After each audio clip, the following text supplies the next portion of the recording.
Hello friends, குவைத்தை விட்டு வெளியே செல்றதுக்கு தடை விதிச்சிருக்காங்க.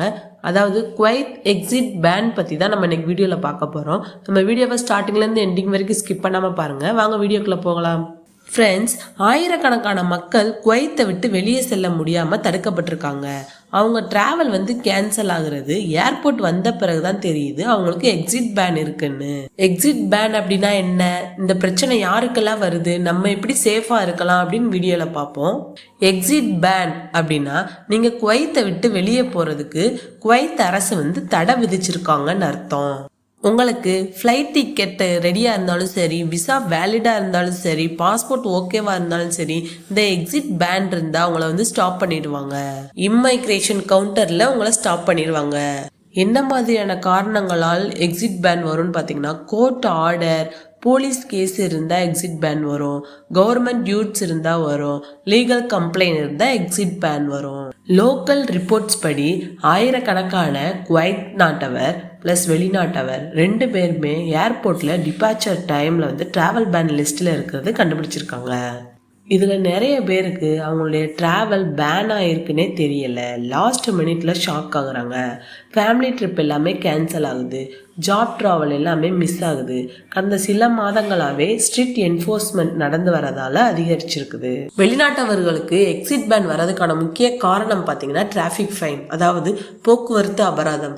நீங்கள் ஸ்பீடாக போயிருக்கீங்க, அப்படி இல்லைனா டிராஃபிக் ரூல்ஸை நீங்கள் ஃபாலோ பண்ணலை, இல்லைனா நீங்கள் ட்ராவல் பண்ணும்போது மொபைல் ஃபோன் யூஸ் பண்ணியிருக்கீங்க, நீங்கள் ஏதாச்சும் ஒரு ஆக்சிடென்ட் கேஸில் இன்வால்வ் ஆகிருக்கீங்க அப்படின்னா உங்களுக்கு ஃபைன் போடுவாங்க.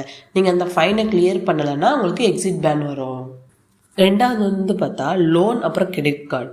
பேங்க்கில் உங்களுக்கு லோன் இருக்குது, நீங்கள் அதை ஃபுல்லாக கம்ப்ளீட் பண்ணலை. கிரெடிட் கார்டு பில்லை நீங்கள் ஃபுல்லாக கம்ப்ளீட் பண்ணலை. இன்ஸ்டால்மெண்ட் மிஸ் ஆகிருக்கு, பேங்க்கில் கேஸ் போய்கிட்டு இருக்குது அப்படின்னா உங்களுடைய ட்ராவல் கண்டிப்பாக பேன் ஆயிரும். தேர்டு பார்த்தீங்கன்னா கஃபீல்னா கம்பெனி கம்ப்ளைண்ட். அப்ஸ்காண்டிங் கேஸ் இருந்தாலும், ஒர்க் டிஸ்பியூட் இருந்தாலும், சேலரி இஷ்யூ கேஸ் இருந்தாலும், ஸ்பான்சர் கேஸ் போட்டாங்கன்னா உங்களுக்கு எக்ஸிட் பேன் இருக்கும். நாலாவது பார்த்தீங்கன்னா கோர்ட் கேஸ் இல்லைனா police case, civil case, criminal case, labour court case. அந்த கேஸ் க்ளோஸ் ஆகுற வரைக்கும் உங்களுக்கு குவைத்தை விட்டு எக்ஸிட் கிடையாது. அஞ்சாவது பார்த்தீங்கன்னா residency and civil ID problem. Residency expiry ஆயிடுச்சு, இல்லைனா சிவில் ஐடி இஷ்யூ இருக்குது, அட்ரஸ் மிஸ்மேட்சாக இருக்குன்னா உங்களுக்கு எக்ஸிட் பேன் வந்துடும். குவைத் சிட்டிசன்ஸுக்கு எக்ஸிட் பேன் வருமானு கேட்டிங்கன்னா கண்டிப்பாக வரும். என்ன காரணங்களால்னு பார்ப்போம்.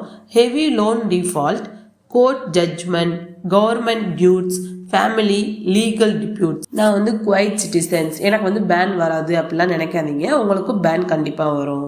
ஏர்போர்ட்டில் எக்ஸிட் பேன் இருந்தால் என்ன நடக்கும்னு பார்க்கலாம். போர்டிங் பாஸ் எடுத்துகிட்டு நீங்கள் இம்மைக்ரேஷன் கவுண்டருக்கு போனீங்கன்னா ஆஃபீஸர் சிஸ்டம் செக் பண்ணுவாங்க. ரெட் அலர்ட் வரும். அந்த ரெட் அலர்ட் வந்த உடனே உங்களுடைய ட்ராவல் பேன் ஆயிரும். பாஸ்போர்ட் ரிட்டைன் பண்ணுறதுக்கு சான்ஸ் இருக்குது, ஃப்ளைட் கேன்சல் ஆயிரும், நீங்கள் மறுபடியும் வீட்டுக்கு தான் போகணும். எக்ஸிட் பேன் இருக்கா இல்லையான்னு எப்படி செக் பண்ணுறதுன்னு பார்க்கலாம். ஃப்ரெண்ட்ஸ், நீங்கள் ட்ராவல் பிளான் பண்ணுறதுக்கு முன்னாடியே எக்ஸிட் பேன் இருக்கான்னு கட்டாயம் செக் பண்ணிக்கோங்க. எப்படி செக் பண்ணுறதுன்னு பார்க்கலாம். மினிஸ்ட்ரி ஆஃப் இன்டீரியர் வெப்சைட் இல்லைனா அப்ளிகேஷனில் போய் ட்ராவல் பேன் ஸ்டேட்டஸை செக் பண்ணிக்கலாம். செகண்ட் பார்த்தீங்கன்னா சாகில் ஆப் மூலமாக லீகல் ஸ்டேட்டஸ், அப்புறம் கவர்மெண்ட் டியூட்ஸ் மூலமாக நீங்கள் செக் பண்ணிக்கலாம். தேர்டு பார்த்தீங்கன்னா கோர்ட் என்கொயரி, ஆன்லைன் மூலமாவோ இல்லைனா டைரெக்டாக போய் கூட நீங்கள் செக் பண்ணிக்கலாம். ஃபோர்த் பார்த்தீங்கன்னா போலீஸ் ஸ்டேஷனில் உங்களுடைய சிவில் ஐடி வச்சு செக் பண்ணிக்கலாம். ஃப்ளைட் டிக்கெட் எடுக்கிறதுக்கு முன்னாடியே எக்ஸிட் பேன் இருக்கான்னு செக் பண்ணிக்கோங்க. இந்த எக்ஸிட் பேனை எப்படி ரிமூவ் பண்ணுறதுன்னு பார்க்கலாம். அது அந்த கேஸை பொறுத்தது தான். டிராஃபிக் ஃபைனாக இருந்தால் நீங்கள் ஃபைனை பே பண்ணாலே அது கேன்சல் ஆயிரும். பேங்க் லோனாக இருந்தால் டியூ டேட்டுக்குள்ளே நீங்கள் செட்டில்மெண்ட் பண்ணிடணும். அதே மாதிரி கோர்ட் கேஸாக இருந்தால் கேஸ் க்ளோஸ் ஆகணும், கோர்ட் கிளியரன்ஸ் கொடுக்கணும். அதுவே ஸ்பான்சர் கம்ப்ளைண்ட்னால உங்களுக்கு எக்ஸிட் பேன் இருக்குன்னா மியூச்சுவல் செட்டில்மெண்ட் கரெக்டாக இருக்கணும். ஃபுல் கிளியரன்ஸ் கிடைச்ச பிறகுதான் எக்ஸிட் பேன் ரிமூவ் ஆகும். குவைத் கவர்மெண்ட் எவ்வளோ ஸ்ட்ரிக்டாக இருக்காங்கன்னு பார்த்தா, ரூல்ஸ் அண்ட் ரெகுலேஷனை ஃபாலோ பண்ணணும், ஃபினான்சியல் டிசிப்ளினாக இருக்கணும், அப்ஸ்காண்டிங் கண்ட்ரோலில் இருக்கணும், க்ரைம் ப்ரிவென்ஷன் இருக்கணும். அதனால தான் ஏர்போர்ட்டில் ரியல் டைம் சிஸ்டம் செக் பண்ணுறாங்க. வெளிநாட்டவர் என்னெல்லாம் கவனிக்கணும்னு பார்த்தா, டிராஃபிக் ரூல்ஸை ஸ்ட்ரிக்டாக ஃபாலோ பண்ணுங்கள், லோன் அப்புறம் கிரெடிட் கார்டெலாம் டிலே பண்ணாதீங்க, ரெசிடென்சி அண்ட் சிவில் ஐடி அப்டேட்டடாக வச்சுக்கோங்க, கஃபீல் இஷ்யூஸ் எல்லாமே செட்டில் பண்ணிடுங்க. ட்ராவலுக்கு முன்னாடி எக்ஸிட் பேன் இருக்கான்னு கண்டிப்பாக செக் பண்ணுங்கள் ஃப்ரெண்ட்ஸ். நீங்கள் பண்ணுற சின்ன மிஸ்டேக் பெரிய பிரச்சனையில் கொண்டு போய் விட்டுரும். குவைத்தீசியனாக இருந்தாலும் சரி, வெளிநாட்டவராக இருந்தாலும் சரி, ரூல்ஸ் எல்லாருக்குமே சேம் தான் ஃப்ரெண்ட்ஸ். இந்த வீடியோ உங்களுக்கு ரொம்ப யூஸ்ஃபுல்லாக இருக்கும்னு நினைக்கிறேன். நம்ம சேனலை மறக்காமல் சப்ஸ்கிரைப் பண்ணிக்கோங்க. தேங்க்யூ.